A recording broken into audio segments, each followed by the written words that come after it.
Hey New Life Church, my name is Sam Hansen. I get to help lead our youth middle students at the Fort Smith campus. And I want to let you know that I'm encouraged and I want you to be encouraged because God is on the move in this next generation, especially our youth middle students. It was such a great summer for us at New Life Church Fort Smith. This was a summer of firsts, really, because this is the first summer that we took students to Collide Camp, the youth middle camp.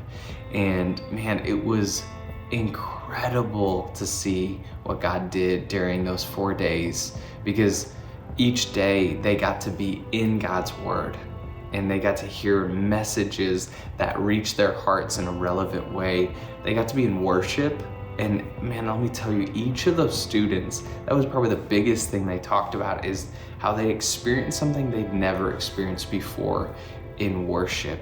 God's presence was so real and tangible to them. And we didn't want to lose that momentum. And so this was our first summer where we did an internship.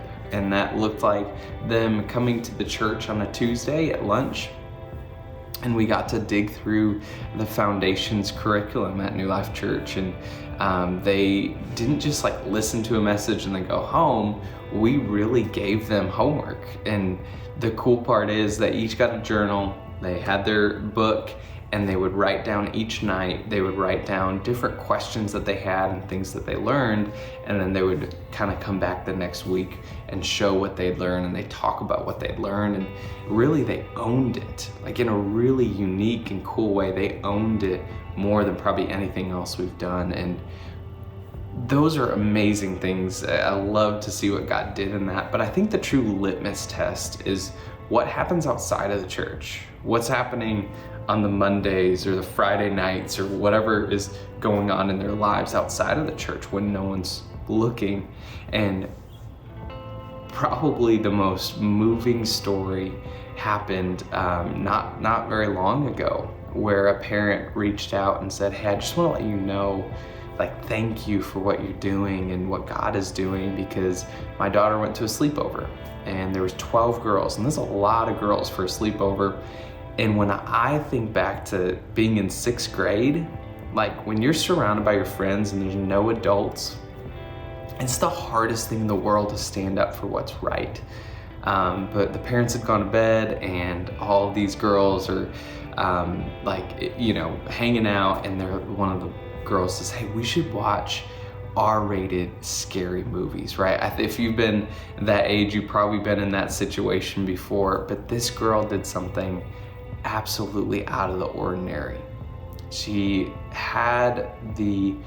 was brave enough, really. She had the courage to say, "No, I'm not comfortable with this. I can go in the other room, but I'm not gonna watch it."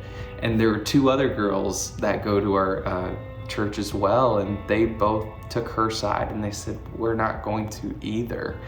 And what was so cool is they ended up going home that night. They just weren't comfortable with it, and they stood up for what was right. But what was even cooler is the next day, the mom who's hosting that sleepover reached out to the parent and said, "Hey, I just want to let you know that was really moving."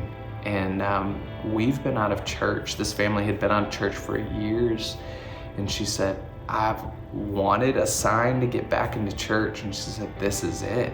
I want my daughters to have that kind of courage. I want them to have that kind of a relationship with Jesus, that they're willing to stand up for what's right and live it out."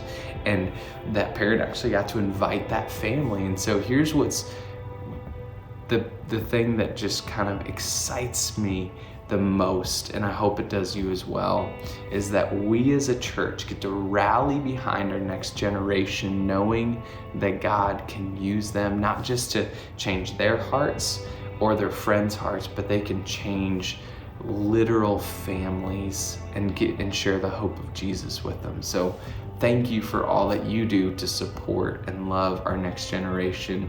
And if you're not involved, find a way, whether it's prayer, whether it's support, whether it's volunteering, because God is on the move.